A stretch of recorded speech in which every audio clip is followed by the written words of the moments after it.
আপনাদের যৌক্তিক দাবির সাথে আমি 100% একমত।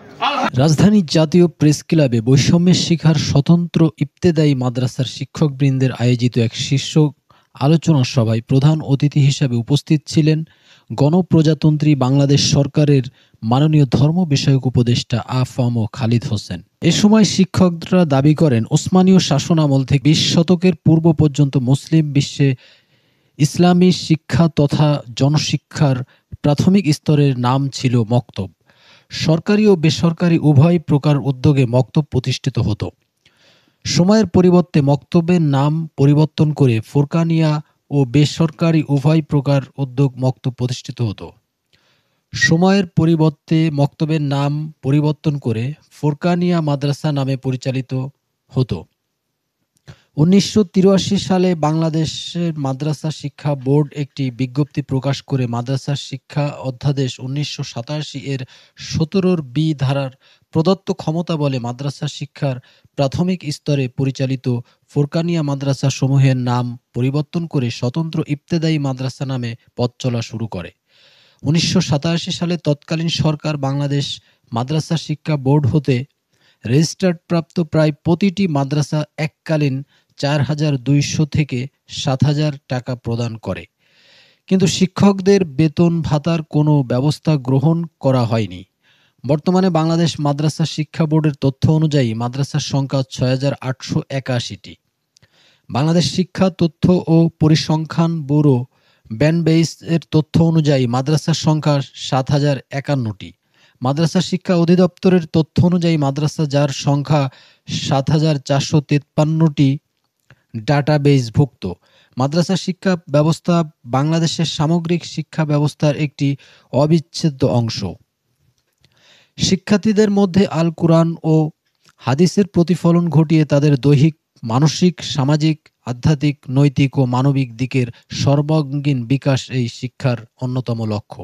বর্তমানে বিপুল সংখ্যক শিক্ষার্থী শিক্ষাধারায় লেখাপড়া করছেন বলে উল্লেখ করেন।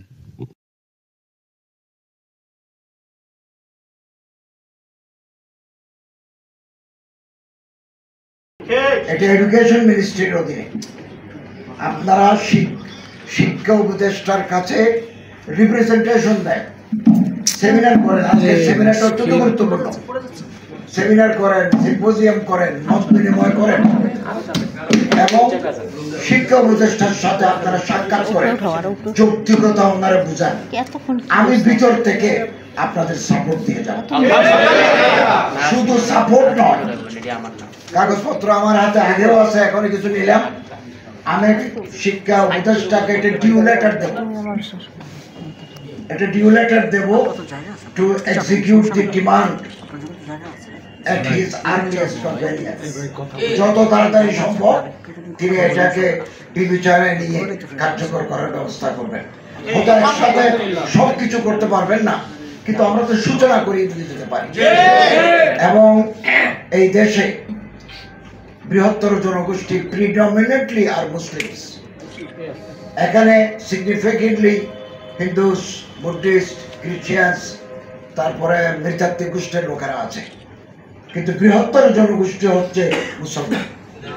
অতএব ওনাদের দাবি, ওনাদের শিক্ষা চেতনা আমাদেরকে অবশ্যই বিবেচনায় আনতে হবে।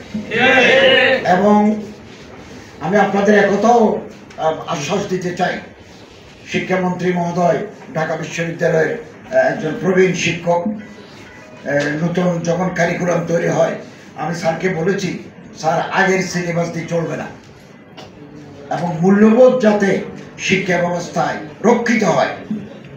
তিনি আমার হেসে বললেন যে এগুলো থাকবে না।